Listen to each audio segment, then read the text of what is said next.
Hey, yes, just like that. It is Thursday, it is 9, so of course it is UK Cowboys time. How are we doing, everybody, including the very lovely Meg? How are we all? Good. Yeah. Very good. How's the Jello shots, Meg? I had a lot. That's a good number. Yeah. Yeah, it's usually when you ask, they go umpteen, and you're like, you're not sure what number that is. You just know it's in the teens. I know how If many you remember, we bought ourselves, but I don't know how many I took. good point. If So- you remember the number, you're doing it wrong, really. True. Yep. We kept a tally because we were getting crowdfunded money from like friends that went to LSU. So we were, driving that number up and then passing them around. But I don't know how many I took out of all those trays, so I have no idea. But the main thing is you're back, you're home, and you're safe. Yeah, I am. You survived it. I did. Yeah. So, just so people know, where did you go? Just for everyone's information. I went up to Omaha to watch LSU play in the College World Series. We went to the first 2 games, and then I got to come back. So they're still playing. So fingers crossed we keep that going through the finals. But yeah, we could only handle a weekend of it. So. And then here I am then, as you're sitting there hungover, trying to force you to come in and talk to us. Oh, I'm not hungover anymore. Promise. that was the ride back with Dave where I was like, do we have to listen to another podcast about World War I? I'm done. I mean, the thing you just need to know is we won. There we go. Yeah. Yep. That's what you need to know. But yeah. I need to know. I need to know everything. Yeah. But we're here today to talk about something a bit more lighter than World War One. We're here to talk about a different war, which is on the offensive line for the Dallas Cowboys, going through the positional series. So we start every show with a very simple question. We'll ask people at home this too. Basically, what is everybody on a scale of 1 to 10 in nerves? Like, how nervous do you feel about the offensive line? The whole entire unit. We're talking starters and depth. And we'll start with you, Meg. Ladies first. Say like a 6.5. I like that. Yeah, because I feel obviously we have 5 really strong guys once, Terrence has made a full recovery. So I feel good about those guys. Where we're putting them, I'm unsure about. And the fact that I wish we had a little more depth at that position kind of leans me towards I'm worried, but I'm not as worried as I could be. Okay. Go on then, Lon. I'd probably say about 7, 8 as well. You're quite happy with the top 5 that you're starting with, whatever combination that is, whether Terrence Steele's back or not, and bringing other guys in. I'm quite happy about guys like Matt Farniok. I think he can play across the board at any position that he's called on. And then there's a drop off there or unknown there for everybody below that. And I mean, I think this year the competition at all the other positions as well means that you're maybe going short in some areas, you're maybe going long in others. And there's offensive line an area that you go long on. Yeah. All right. Rich? Pretty much the same, really. I was going to say a 7 for pretty much the same reasons. The top 5 you're fairly confident on. There is a distinct lack of depth.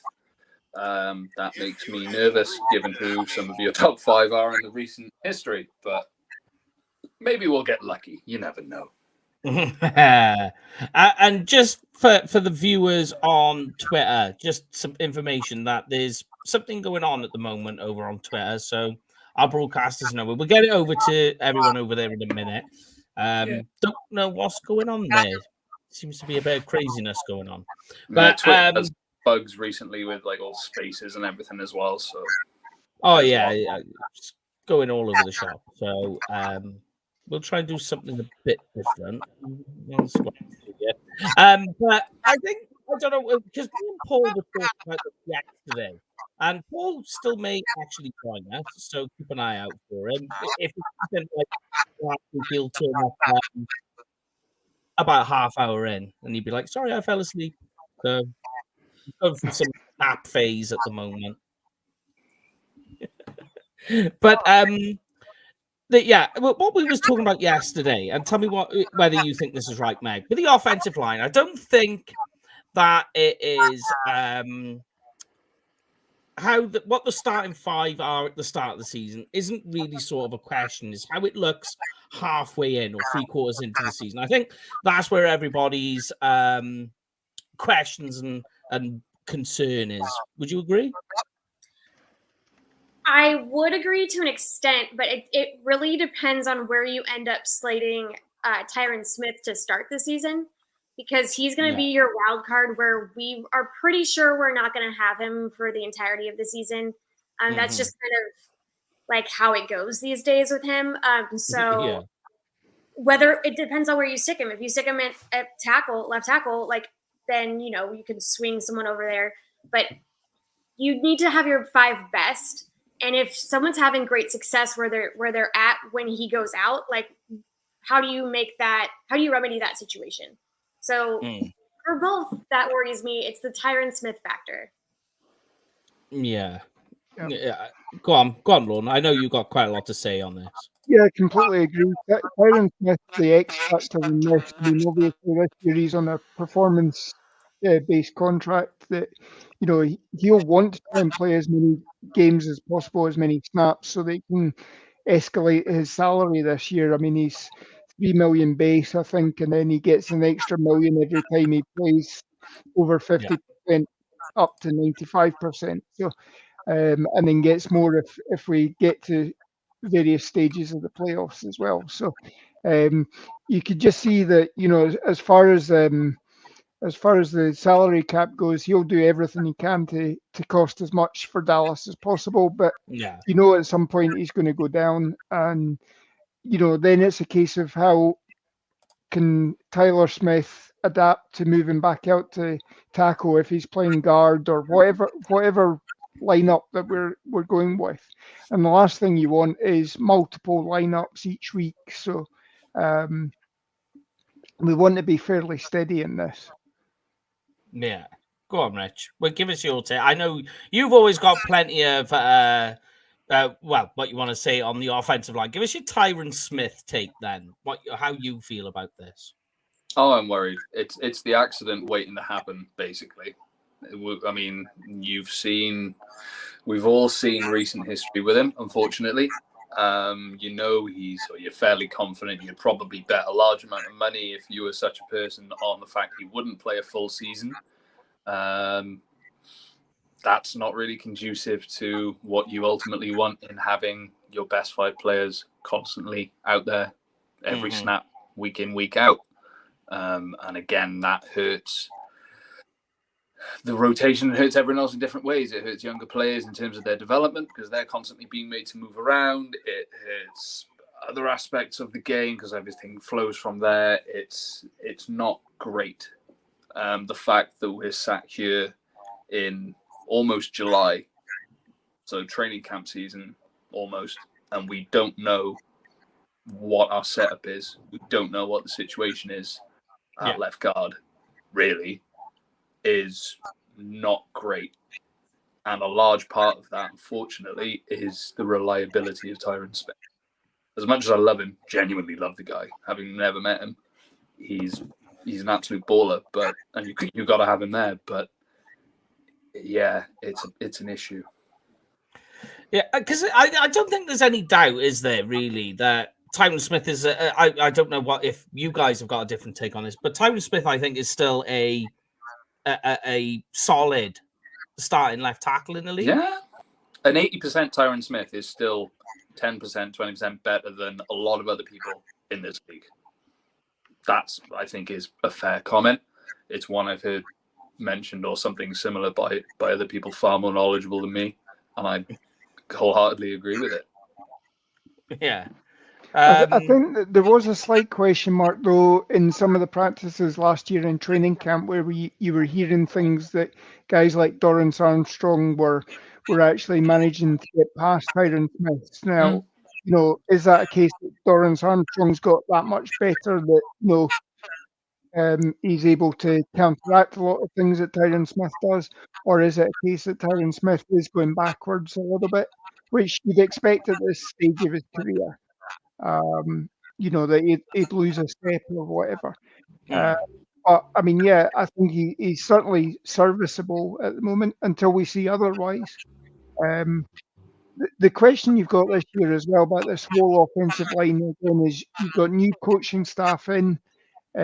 You've got somebody who's got 40 years worth of experience, but I mean, the guy that we brought in from Cincinnati a couple of years back, Paul Alexander, he tried to change things up, and we, introduced new techniques, and that went by the wayside, and he was cut by the he was released by the bye week, because none of the players bought in. So you got to rely on everybody buying in for a start, and then you've got to hope that everybody can adapt and that everything works well with this group.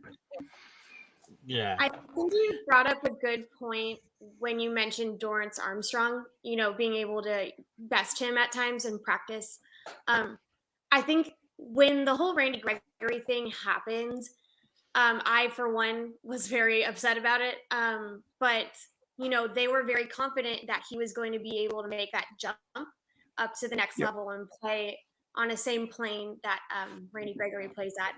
So in that sense, I do think that, yes, he did make that leap up there, but you're also talking about Tyron had to play on a side that he wasn't used to.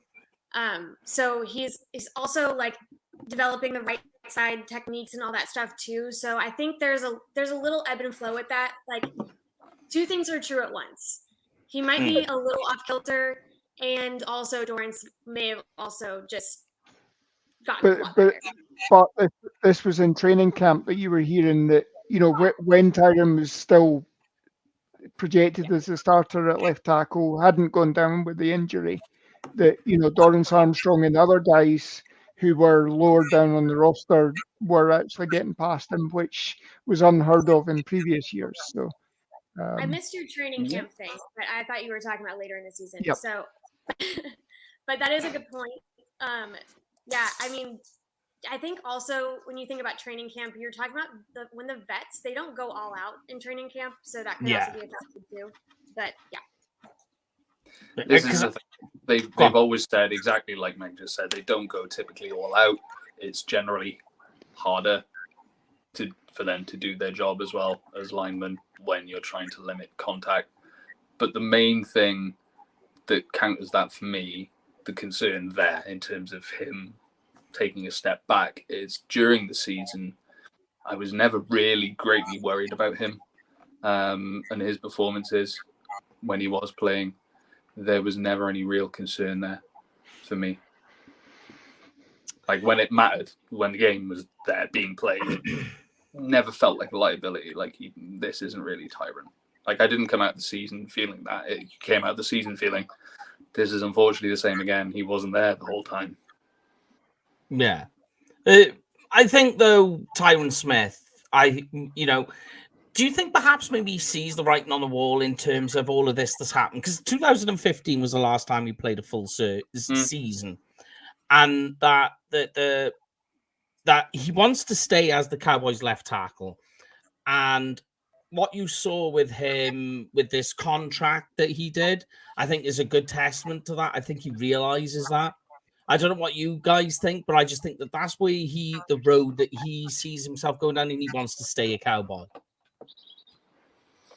I mean, they haven't made it easy for him to feel like the team's going to be okay without him, because they've found someone, I think, that at least in his first year has shown to be very serviceable in that position. But because of problems elsewhere on the line, like right next to him, you can't necessarily go down that route and say, okay, have an honest conversation with him and say, look, Tyron, the last time you played a full season was 8 years ago. is it worth you taking other things into account, taking your health into account and all the rest of it, and maybe just take a bit of a step back, become that daddy of the offensive line, be the vet that helps shore us up when we need you, rather than trying to be the main man and then not being able to be there the whole time. That they haven't made it easy on him to make that kind of decision, or to even enable themselves to have that kind of conversation. Yeah. Here's a question though for you, Meg, right? What happens? How does this line look if, say, Terrence Steele can't start week 1 or goes down again in the season? Is this a Tyron Smith moves to the right, or are we looking at, well, let's go? What do you think it's going to be? That's the kicker, is if so my thoughts on Tyron are, I've met him, he's a nice guy, but let's all be honest, when you're a star of a team, you do have that ego factor. So switching positions is not something that they're always going to be keen on doing. Now, I'm not saying he's not a team player by any means, but just if he's able to start left tackle and they're able to stick someone where they would stick Steele, I think that would be a sticking point for him. So I'm not sure how that's going to work out. It's going to be whether he can truly put the ego aside and make a shift. I don't know if he's going to want to do that. Because he's going to want to play. He thinks he can play a whole season. Every year he thinks that. Whether it happens, hasn't happened lately. But he thinks he can. So we'll see. What about you guys? Do you think that there's a shift, or what way would they do this? Or is it perhaps the coaches just want to keep Tyron? If Tyron's healthy and he's on the left, don't move him to the right. Just leave him where he can play. Yeah, I think obviously, obviously coming back and learning the right hand side of the game as well. I mean, that's took a bit of time getting used to that as well. There was a drop off between him and Terrence Steele, and it's understandable from the point of view. I mean, again, Paul and I have both talked about playing offensive line. You go from the left, right to the right. It's a whole different. It's wiping your backside with your other hand and all that sort of thing. That is something that it is difficult, and it takes time for the muscle memory to kick in. But I think the plan is, go with them as long as you can, and you want that stability as much as possible, but you have to be prepared for it. And I think, well, let's go will be your swing tackle at the moment. Short in-game swing tackle. I think long term, then you start shuffling things with Tyler Smith moving out to the tackle again, and you bring somebody like Farniok or Oduga into the left guard position. Yeah, now there you go. You segue quite nicely there, because that was the one place where really when it comes to the line shuffle, the left and the right, we can kind of see where things will go. Like if Tyler Smith does go down, we know it's going to be Tyler Smith. It has to be, really. But the big question mark is what's happening at left guard, because right guard we've got no problems with. We've got a Hall of Famer guy going on over there. Tyler Biadasz at center. There could be a little question going on there. You never know. Mm-hmm. But it's the left guard. So talk to me, guys, about left guard. What are we going to do there? Because I still have no clue. I have been on the record saying long before they should have gone high at left guard. They should have taken someone, a solid out-and-out left guard, because it's the biggest hole. But they haven't done it. If they weren't going to do it in the draft, they should have addressed it higher up in free agency, or tried to do something if you were going to do anything. But they've decided not to. Nobody really knows what the answer is at left guard. And if anyone tells you they do, they're lying through their teeth. I think it's that straightforward. You literally, like the last question you asked, I'm like, well, what you do if Tyron goes down, if Steele goes down and Tyron is still up, very much depends on what you backfill with. like Lauren just said, and none of those options really make you go, okay, yeah, we can do that. Let's go. Like it'll happen. You'll go, but nobody's really filled with confidence. No one knows what the answer is at the left guard. Nobody. I'm convinced of it. Because I don't know. I think Meg might if know. they knew an answer, I think it would have been a bit more obvious by now. I mean, I think they're going to start with Tyler there. Has to be, yeah. What a turnaround for the rookie off of like when he got drafted. We were all like, this is the worst case scenario. We didn't want him. And then, he stepped up to the plate. This kid they weren't wrong when they said he had a lot of raw talent and we can kind of mold him into what we want him to be. Now that means that he's movable. So again, to Rich's point, we don't know how that's gonna go. But I think, a jumping off point is Tyler being at left guard. Yeah, I mean, very much the starting five. When I say you don't know what you're doing, I mean the inevitable when an injury happens and you have to move them around. Because I will legitimately be amazed if this starting five sees the whole season through. Just gets to the playoffs. I will legitimately be amazed. That's right. What I say what the problem is and what are you doing at left guard, because you haven't really got one, because the one you drafted last year is a better tackle and he proved it, but you're still starting with left guard because you haven't really got another option because you ain't got one.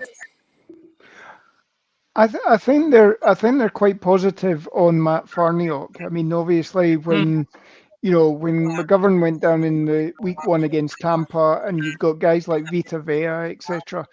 Farniok came in and actually Vita Vea was a non-factor generally. I think other than, he got some push against Zach Martin on the right-hand side, but, again, which is incredible. But, McGovern and Biadish together at least kept him quiet when he was lined up on the left-hand side. So I think Farniok is plan A, if anything happens. But obviously Farniok is probably your plan A for if anything happens to Biadish as well. So you do need to have potential plan Bs as well. So and it's just a case we need to see what happens in these training camps. Now we've not heard of any intra-team scrimmages this year, like where we've had games or scrimmages against the Rams or the Chargers. That's where you really want to be watching is any scrimmages between those, because that's where it's all things go, and everybody's ready to tear each other's heads off far more than when it's your own teammate. And that's exactly it, is the fact that they've backed themselves into a corner where that has to be plan A, and you're relying on a bit of luck or that your assessment is bob on. Because if it's not, you've really got snags then. That's the bit I don't like, is they've backed themselves into a corner with it. It's not great. Yeah. Yeah, no, it is true. But I mean, here's an interesting idea for left guard. Tell me what you guys think. And the G. Wilson, bring this up. What about a Sam Richards at left guard? I think he's more of a tackle than a guard, but tell me what you guys think. Could that be the answer? A rookie tackle pushed into guard? Why do you think it's going to work, Graham? By the same logic of Farniok. Like I like the outside the box thinking, but why do you think it's going to work? I don't think he's saying, but he's just thinking aloud. Oh, yeah. What do you guys think of that? Again, that's one of the things when they were doing the draft show and they had the coaches in on day 3. In between all the Phil. There was talk about him being a sort of position, having that position flex. Oh, sorry. Oh, he's on fire tonight, isn't he? Yeah. I'm taking it the packing's going well for his holiday this weekend, but there's no packing, you know it. Everything's getting launched because he's angry.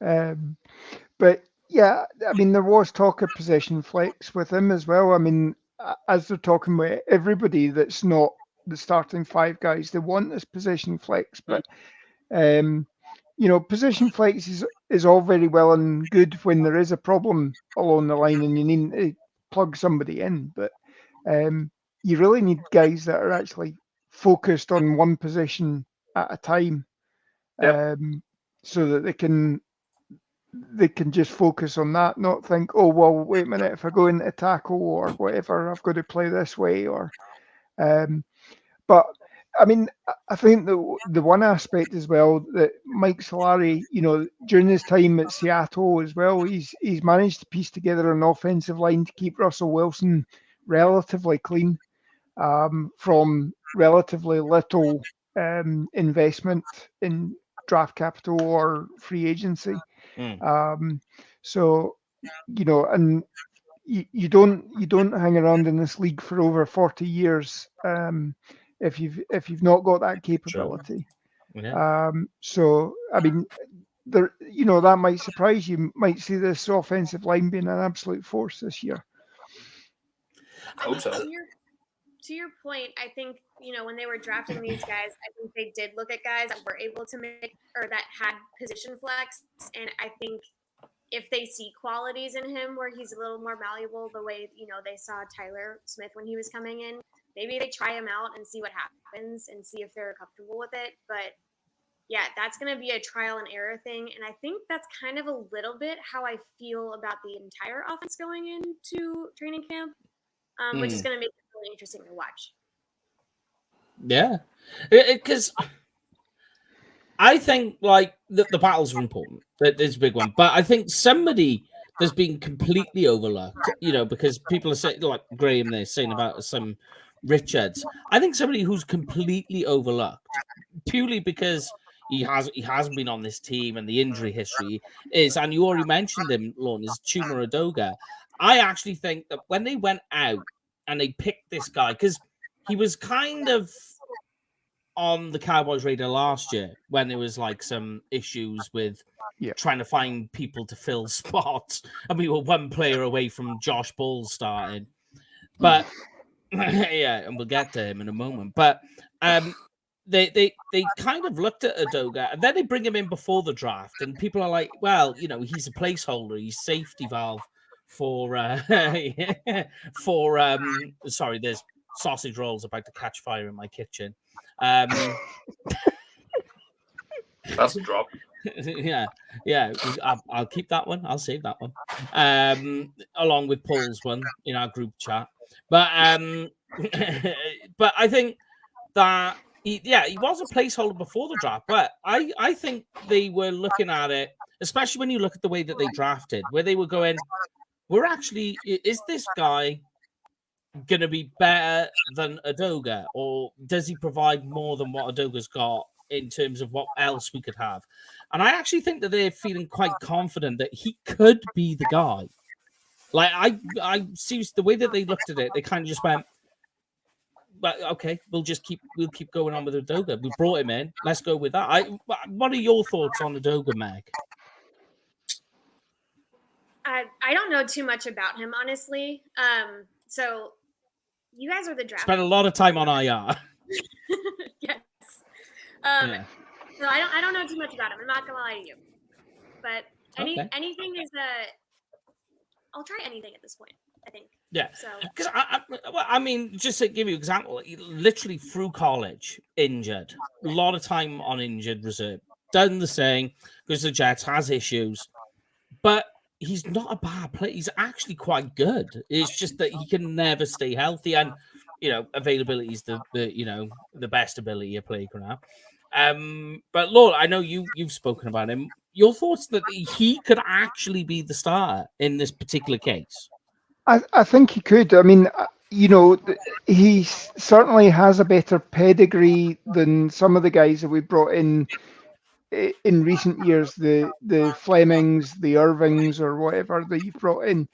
This has a potential of being somebody like Leonard Davies, who didn't pan out as a left tackle, didn't pan out as a tackle Yeah. For his previous team, comes in, you're going to pencil him in as a guard, and he actually flourishes as a guard, and that could be something that's good for him if you slow the game.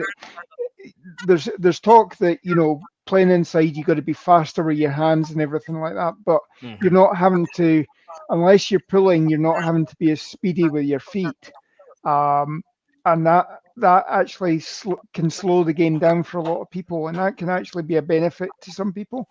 Yeah. So this could help him, I think, and you might end up seeing that this, we have found diamonds in the rough before, and we have been successful with this.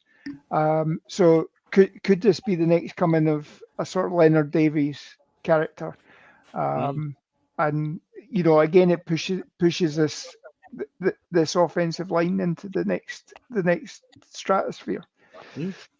Yeah, I mean, we'll talk about Let's-Go in a second because he's an interesting character.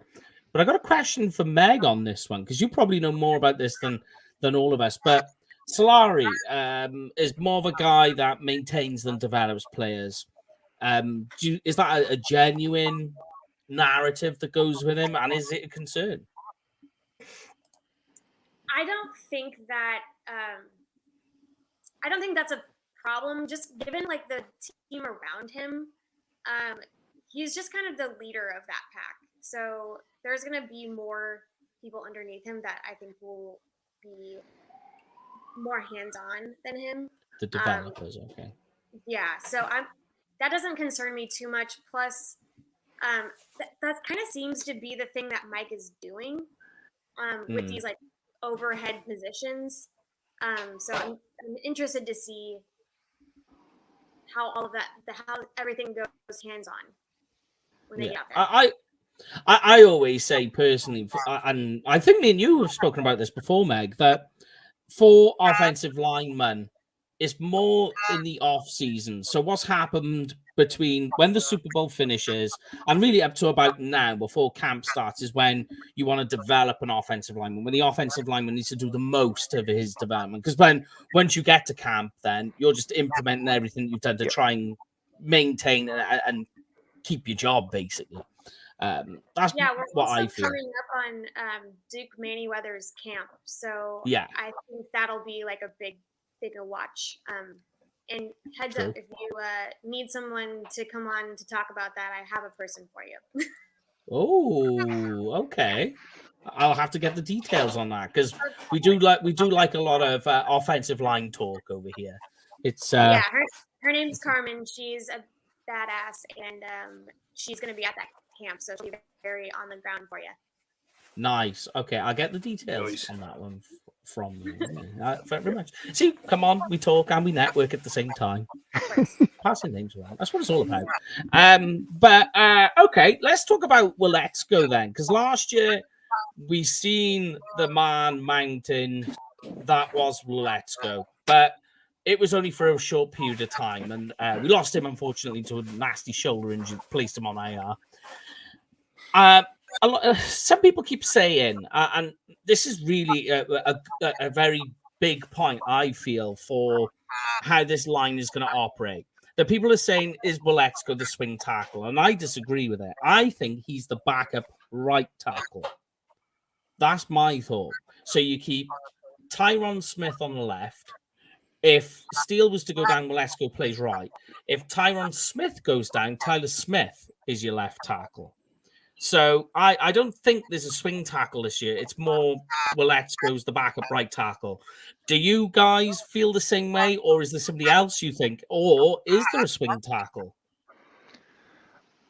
I think Let's-Go is a swing tackle in terms of an injury that happens during the game, and you plug him in that way, and then that way you're not having to shuffle 2, 3 or 4 positions at one point in time. Yeah. If something happens during the week and there's an injury, then yes, I think you move Tyler Smith out to left tackle, you insert somebody in at the guard position. but generally, I think there's a short-term approach for in the game, and there's an approach for if something's going to be a long-term situation. Yeah, Meg. I'm actually in your camp as well, Mike. I think that's exactly where they see him. So yeah, I agree with you on that. Yeah. All right then. But let's move on to the next guy who is quite controversial. But here's a question from Graham to keep us going on this one: is Josh Ball? Is this the last chance for Josh Ball this year? Do you guys think? Yeah. Yeah. Yeah. Yeah. I mean, simple answer. It's honourable that they are giving him one last chance. Is my view on it personally, which may seem harsh, but yeah. Yeah. I mean, like, go on, Meg. I know you're going to go then. Sorry.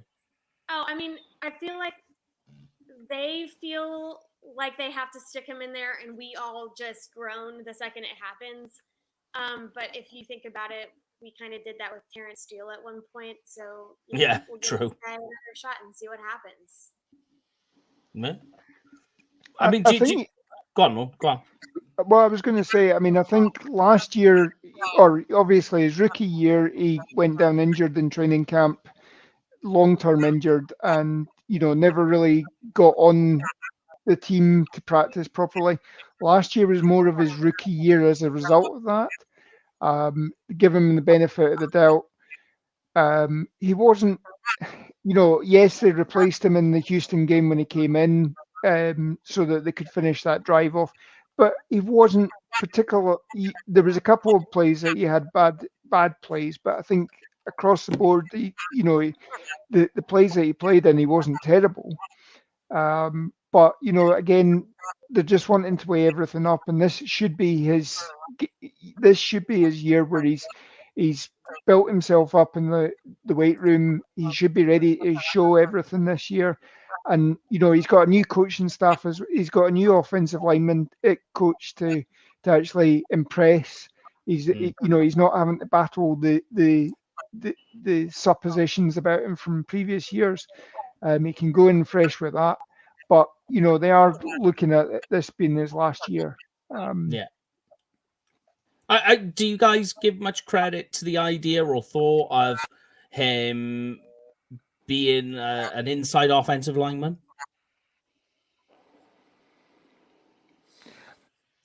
I don't again, where the problem thing he does right now, but we'll see. Yeah, I don't believe it. I can't see it. He's not built for it. Go on, Lorne. Well, I mean, again, the problem last year in the preseason games when you saw him play was his footwork getting to the outside, and guys were just able to dip the shoulder and get underneath him and get around him. If you're inside, if you've got that speed with the hands to get your hands up and in the guy's shoulder pads, and you've got the strength to maintain that, then that's potentially an area where you can improve. And you do see guys that play tackle in college come in, and they're actually better in the NFL playing as a guard, because they don't have that leg speed. But it's just a case, again, can he take this all on board? Can he take the position switch on board?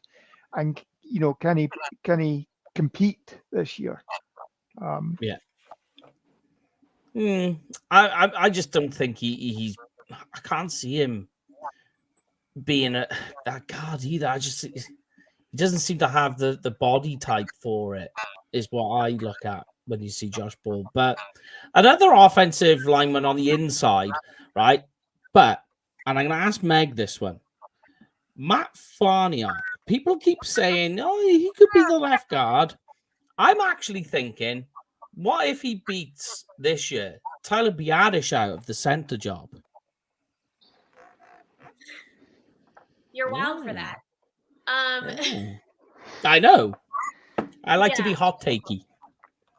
That is a hot take. Yeah. I think I don't see that happening. I could see him, being a backup there. But I think Oh yeah. yeah, and maybe that's what you meant.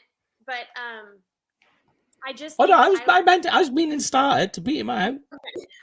At this point in time, I don't see that Yeah. happening. Tyler's been pretty consistent. He's not super injury prone. After he got through his rookie year, his timing with Dak is down pat. I think that they just have a good rhythm together, and I don't see them wanting to, like, out of choice doing that. It would Yeah. have to be something where Tyler goes down for whatever reason.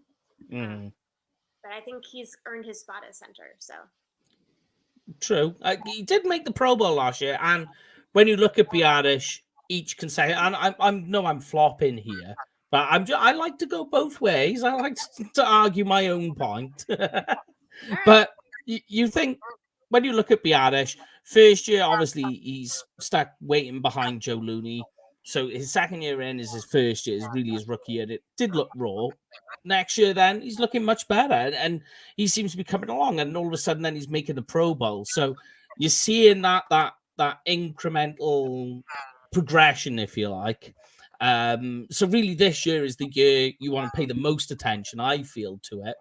I just think that Farniok was not a bad center, and they really do. The Cowboys love, when you think about it, they love their 6th and 7th round picks to be successful.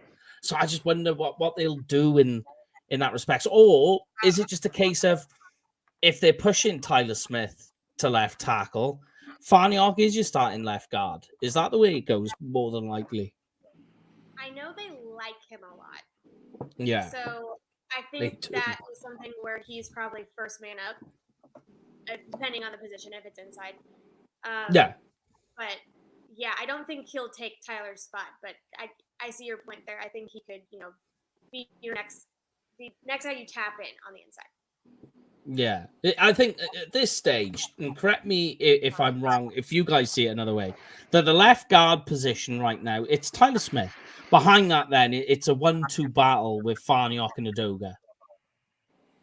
Yeah, I'd agree with that.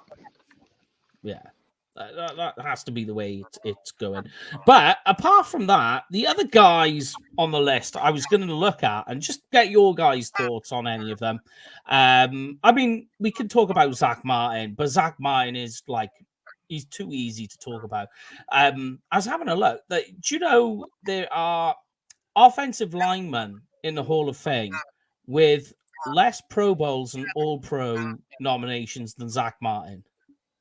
Yep, completely agree. I mean, the yellow jacket, or the gold jacket is actually being sized up for him at the moment. I'd be getting started on the bust as well. For Canton. The guy is all world as far as I'm concerned. Now, the question marks is that, he didn't take part in any of the OTAs. He was standing on the sideline and all that. There is, he's had sort of surgery to clear up a few things, but, is there going to be any lingering effects going on into the training camp and into the season? And at some point the injury bug is, touch wood, it's not going to be this year, but at some point the injury bug is going to slow him down a bit. So yeah. I didn't want to say that because I didn't want to jinx it, so I'm glad you did. Now we can all blame one. Yep. Yeah. But I mean, I think I was on a show with you in the season, Meg, and we were talking about Zach Martin, and it's like he went down for a couple of plays. We was talking about how everyone just held their breath, because it's just it's funny that nobody pays attention to Zach Martin. And this is exactly what we were talking about, Meg. And we were saying nobody pays attention because he's just that good at his job. Nobody bothers watching him, which is a weird thing to say. Yeah, it's like death, taxes, and Zach Martin. These are the things that you can count on. Yeah, I mean, we're already starting to get the rumblings of this guy might want to retire soon. And it's not even so much that true. we're worried about his injuries. It's that he might just want to be like, I'm calling it a career. I feel good about this. I'm gonna get my yellow jacket. So like, Yeah. or gold jacket, but Gold yellow works. Gold yellow works. whatever. Yeah. Splitting It's hairs. yellow anyway. Yeah, totally. But yeah, so that's kind of more my concern is like, could this be our last year with Zach because Yeah. he's going to retire? But Yes. you know, you hope that you can depend on him throughout the season. He's never shown you otherwise. So until then. Because I mean, like, there was a couple of people I talked about like how long do you think Zach Martin's got, and they've it's a similar thing. Like, don't know, but nothing has been said from on Zach Martin's side, which doesn't mean to say he's not thinking about it. Because, like I was saying, very to tie in with you, what you're saying is that what if a guy like him, he knows, like, he's got all these. All these awards and, all these honors under him. But what if he's like, do I want to taint that with having a year where they're just like, look, and now he's lost it? Do you want to just leave on hard? I don't mean to alarm you, but like there's a lot going out about this. There's a lot of smoke around the fact that he would like to retire. And he has not directly said that, but where there is smoke, there is fire. He's good friends with Travis. He's good friends with Sean Lee. He sees these guys living the dream. They had a great career, and they're like, granted, Sean Lee played a little longer than he probably should have. That boy might be in pain, who knows? But maybe that's kind of like the thing that he looks at, and he's like, I want to be able to enjoy my kids and like not be in pain and like all this kind of stuff. So that's something that we're not gonna need to worry about that right now, but when this upcoming draft comes up, we're going to have to think about that. Yeah, I agree. I think they kind of missed the boat a little bit. I'm not saying Shoemaker was a bad pick, but I just feel that should have rang there. That should have been an inside offensive lineman to protect for the future, should we say. Not so much for now, but that is your development ready for the next guy in the next season or so. Yeah, I'm 100% with you. Yeah, I'm not going to go against the Schoonmaker pick because I do like it. I think he will as well. Will end up being a player that surprises. But it's kind of like when you got Jake Ferguson, Hendershot, and even Sean McEwen, you're kind of like, okay, we can go with that this year, and if we need to revisit this, let's revisit it. And especially when you think, like, in the NFL and college, there is no team that says, we're completely fine at offensive line depth. There's not a single team. Every single coach on every team in NFL and college goes, yeah, we just wish we had more depth. Well, it kind of makes me wonder, there's all this talk about the Texas Coast offense and what that might look like. Targeting that position over something that a lot of people think that we needed instead. Kind of leads me to believe that tight end is going to be something that they really focus on when they are developing this offense. So that's likely why they made that move. Agree. I didn't love it. I'm happy he's here, but I wanted an offensive lineman. So yeah, and that's going to be the thing. Like, there's always people that will compare what picks were there. Like, I still find it bonkers that I get questions about should we have taken Jefferson over Lamb, and you're just like, I'm not even entertaining this question. It's just bonkers to me. The people that missed out on Patrick Mahomes. So I think it's wild. But I just think that the Schoonmaker pick is always going to be compared to, there's going to be the Steve Avilas that get talked about, and various other, even other tight ends actually. But a lot of offensive linemen are going to come up with against that pick, I feel, as the future goes along. But good question. This is coming up a lot at the moment. Would you bring Zeke back? I know that's a separate, but what does tie in with Zeke is he is a good pass protector. If it was my choice, I would. Because there's something to, like, they make this big deal about the locker room. Yeah. That was never the problem. The problem was the paycheck that you gave him. So Yeah. And that's not his fault. Right. He got his bag, and like that's on you. Yes, so exactly. if he was agreeable to coming back on like a more friendly deal, he's still practicing with Dak right now. Like that's their best friends. Like I'm never gonna get mad at having someone who has chemistry with your quarterback right there on the line with you. And he's a great blocker.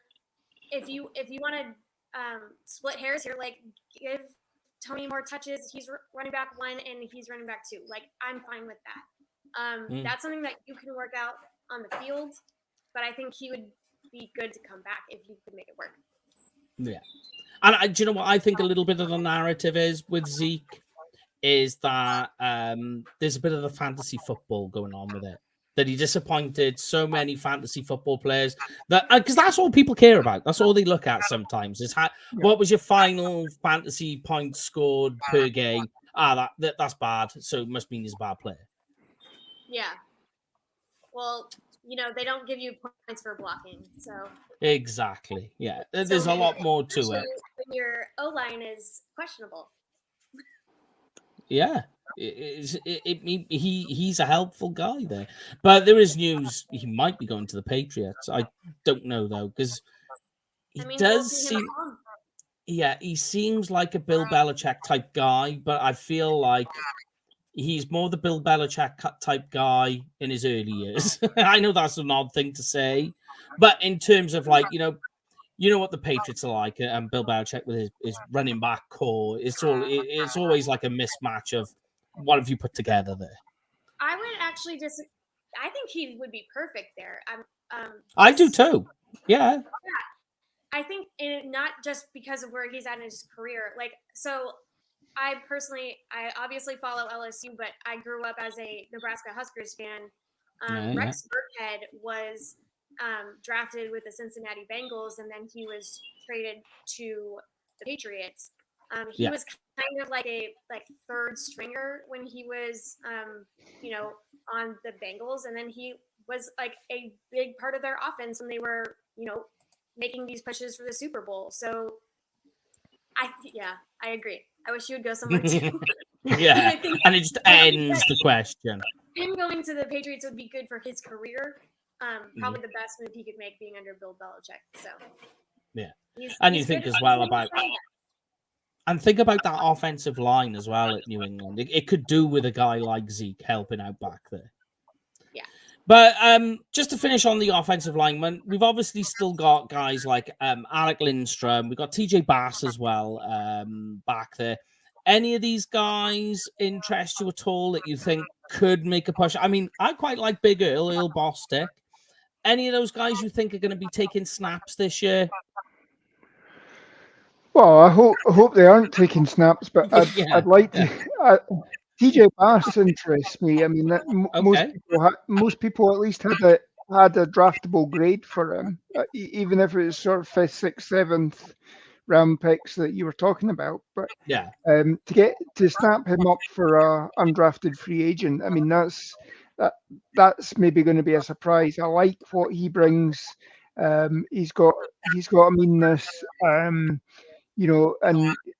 there's potential there with him. I think Brian was talking about him on Love of the Star this week as well, saying that that would be one of the guys he'd probably keep if you're keeping sort of 10 guys. That he's probably your 10th man, or certainly onto the practice squad as well. So I like him.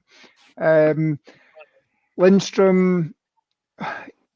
Need to see. I mean, obviously, he was limited last year having the appendicitis in training camp. So, how again get the sand in your pants and see how he builds up this year. But all of these guys that are on the bubble, they all need to, show out in training camp, and they start from square one for each of them. Any guy for you, Meg? Of those guys, or are you just like waiting to see? It's a wait and see for me. I'm with you. All right then. But last question then, and everyone at home, if you want to give an answer, where do we think this offensive line by the end of the season ranks in sacks allowed? Last year, they actually surprised and they were second in least sacks allowed. Do we think they repeat that, or do you think it's going to be like a top 5 performance? I'll say top 5. I don't think they're. I think, well.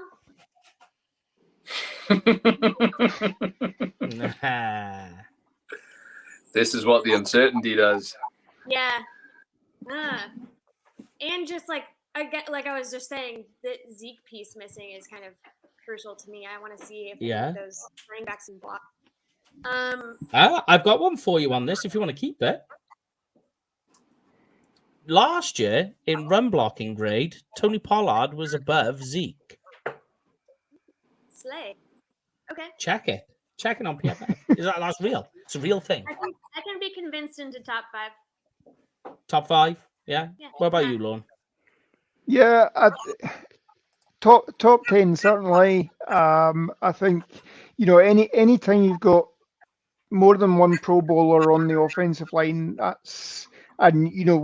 we still technically have 3. I mean, if Tyron Smith can play even half a season, he'll get a Pro Bowl nod again. So, yeah. So I certainly think potential's there. Again, it's can we keep everybody healthy for the whole season? Health issue. Yeah. Mr. Rich?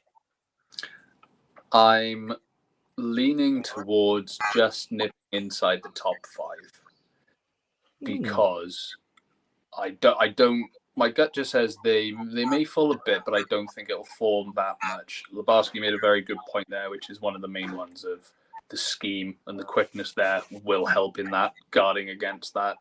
And should the worst happen on the line, things will generally change. Where previously the right-hand side has been the strength, I think this year could potentially be more the left-hand side moving forward, which feels strange to say. But if things go the way they should, or I think they should, then I think that's very real potential, which could help down the line because it's a change of pace that people won't expect from Dallas.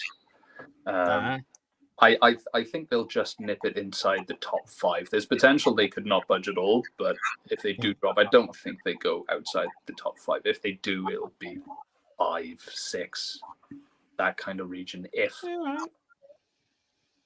I like it. Outside of that, something really bad happened, and I'm not excited about that. Something really bad happens, they'll fall to like 20 something. Yeah. Don't be doing that now. But this is it. Yes. Thank you very much for giving us your eye. You're still like probably a bit from everything. I'm trying to recuperate from all the festivities going on over at LSU. But thank you very much for joining. We very quickly run through this. If you're going to game this, guys, through Cowboys, we've got game day tickets, tailgate parties, meet and greets, and so much more, which ties in with what we're doing for this Thanksgiving. It is the travel package, so go check that out on our social media. And Lorne, hit us with this. Yeah, so check out all these guys on our Ring of Honor. Obviously, Cowboys are taking a break with all of their podcasts at the moment as they build up for training camp and do all the deep blues. But obviously, there's podcasts every day from Blogging the Boys. Check out Pick 6 Sports, Skywalker Steel, KT's Funhouse, Jeff Reinbold show's starting up again, even though he's busy as well. Big Game James, and just listen to all of these as possible. And obviously, make sure you check out the World's Team on Saturday with Meg and Paul. The World's Team, yes. Check out all the content over at Blogging the Boys. It is all going on at the moment. But that is it for this week. So we will be back next week talking defensive line. So that's going to be a bit of fun. We will be back to talk about that on Thursday. Make sure to check out as well a week Wednesday. We might have Tyron Smith to talk with us. We talked to Sam Williams yesterday. A lot of fun. Go check that out on Cowboys Experience. But that is it from us this week. From myself and the guys, they all have the last word, including Meg. So Meg will be the first one to have the last word. We'll see you and stay safe, everybody. Take it away, guys. Dallas forever, Philly for never. It's almost like Paul's in the studio as well. Have a great week, guys. Have a good one. Dilly dilly. Fill in the rest.